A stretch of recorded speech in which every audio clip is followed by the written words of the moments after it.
So in my experience editing scientific publications in preparation for peer review and um, serving as English just disappeared from my head, an advisor or something along those lines to scientists doing experiments. I've done all kinds of crazy shit, like designed software for them to use or you things like that that were fundamental to the experiment they were running. Right? So I had to, in order to do these things, sometimes I had to understand the problem and the possible outcomes even better than the researchers who were conducting the experiment and got credit for the experiments did. Right? There were times where that was absolutely the situation. I had, because in order to, there was one instance where the software I wrote had to track all of the data and manage all possible contingencies for what could happen between the respondents, and there were a lot of fine details about this that I understood, um, which the researchers didn't actually. And I tried to explain it to them, and they're just like, "Oh, it doesn't matter. It's not relevant to the paper we're trying to write, so we don't care." Right? So when people come at me and they're like, "Oh, you don't know how science works," yeah, I do.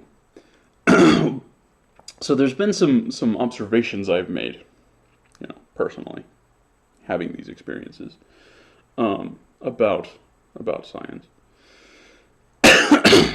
One of them being that it is fundamentally a publishing industry. The goal is to publish, generally. And the rules are regard publishing, right?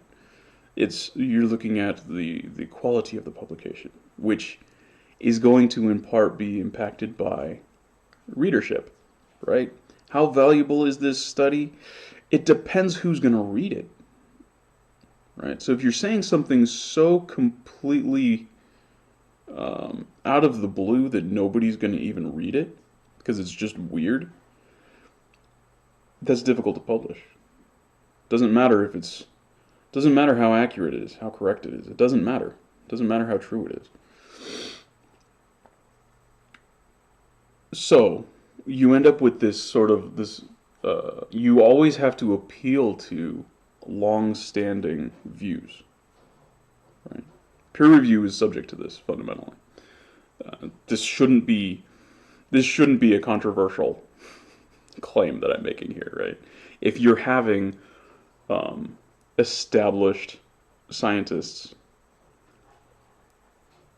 reviewing your work, looking at it and saying, okay, this makes sense in relationship to this other thing that we know, and this works and this works, and that's how it gets cleared, well, you're appealing to old-fashioned ideas. Fundamentally, you have to. You have to. You're appealing to established tradition.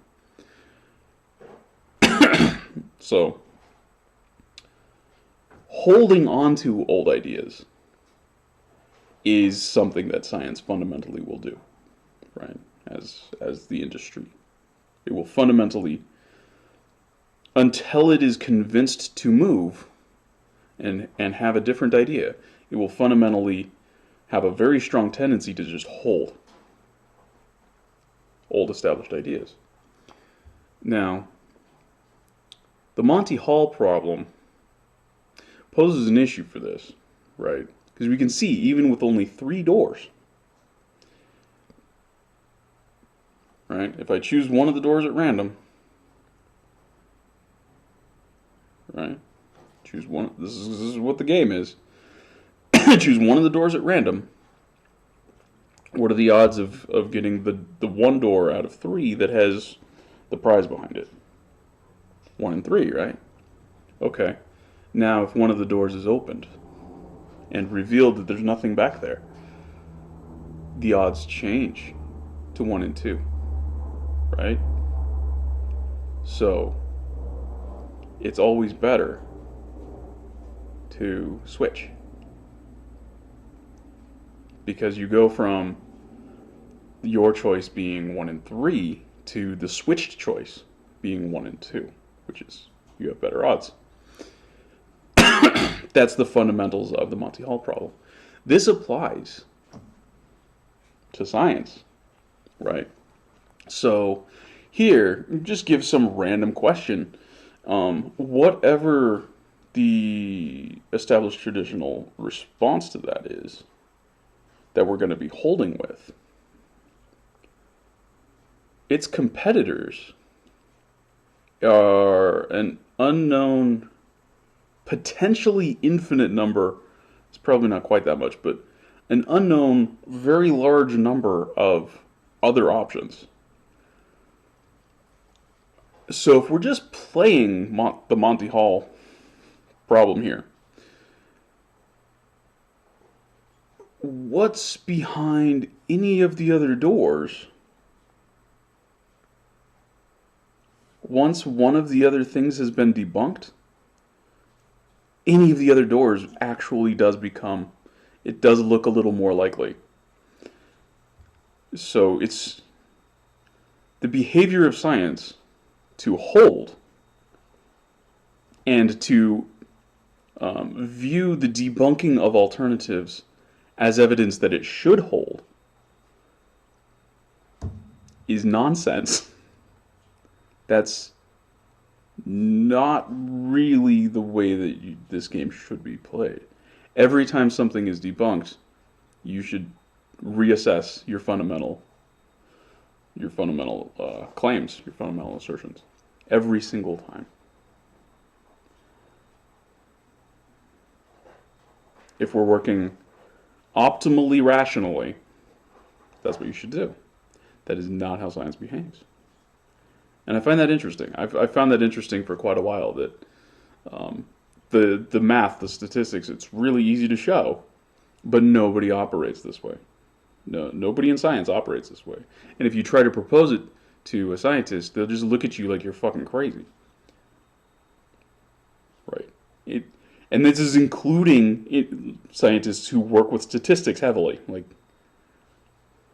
you should be able to look at this and understand what I'm saying, guy. Okay. So even, from the most naive perspective, looking at claims of like, oh, but I know science isn't perfect, but it's the best we have. You could very easily make it better with almost no effort. That's how bad it is. if you want to look at it that way, that's how bad it is. If you want to look at it that way, or that's how easy it would be for you to jump into the field and really change things and make things better. Apply this. Recognize that, oh, just because we debunked this alternative, that doesn't reconfirm what we've been saying. What it actually does is it means that of the possible options, everything we haven't considered yet is more likely than the thing that we're holding on to.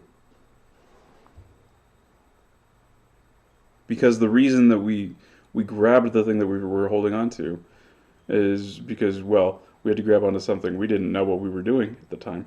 There was something that looked like, this is back in the era where, regarding this question, we were completely naive, presumably, right? So if you're completely naive, then the thing that you grab is somewhat random. And yeah, I mean, of course, it's not really possible for a mind to operate irrationally. You're going to base any decision that you make on something. And this is why it's always worth, well, I don't know if it's always worth it, but there's some value to be gained from hearing out pretty much anybody's crazy positions on stuff, at least for a little while, because it can be, even if you are never going to agree with them, right? Don't look at it that way. Look at trying to understand how they came there, right? Because their experience and their thought processes led them here in a reasonable way. That's how minds work.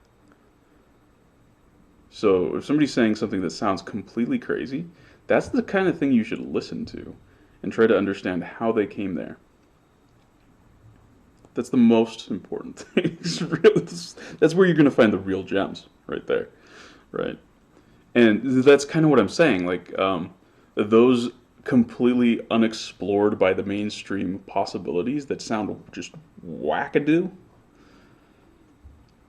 Those are the ones that you should look at because somebody with a human brain, very much like yours, and human thought processes, very much like yours, came to this conclusion that you're just dismissing as irrational.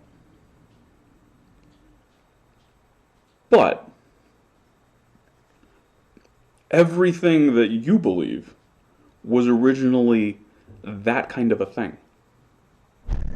So really, what makes your beliefs superior? Because a whole bunch of people believe it? Well, that's a formal fallacy. Argument from the populace, or argumentum ad populum. Right. Just because a whole bunch of people believe something doesn't mean it's true. Right. And yeah. So, just because you've dismissed this kind of tends to be the behavior, right? You get the community you're talking about. Oh, I'm scientifically illiterate. Blah, are you scientifically illiterate? Are you part of my cult? Right? You get those guys, and they see one thing that they view as crazy that's been debunked, and then anything that feels similar to that, they'll just cluster it all together and they'll say it's all crazy. You shouldn't do that. What you should do is you should take the time and look at why that first one was debunked, and if it actually applies to the other things, and also if it applies to the thing you believe, and kind of like more rigorously narrow things down, and then at the end of that process, still switch your position to something else. That, as far as you can tell right now, still appears tenable, but is different from what you originally believed before you conducted this process. Because switching, you're more likely in the end to be correct by making that switch. Right. So what you're doing is you're opening doors. You're doing your best to open doors that have nothing behind them. And at the end of that process of opening doors, you change your door that you're voting for, right? In the hopes that you get the prize behind the door. That's the goal, right? That is what the Monty Hall Python, or the Monty Hall, wow, Monty Python? Okay, that all just jumbled together. It's a bunch of nonsense. The Monty Hall problem, that's what that should be telling us. If we want to have a system of rigorously attempting to get at as close to the truth as possible, that's how you should do it. But that's not how things work. And I think it's simultaneously funny and sad that that's not how things work.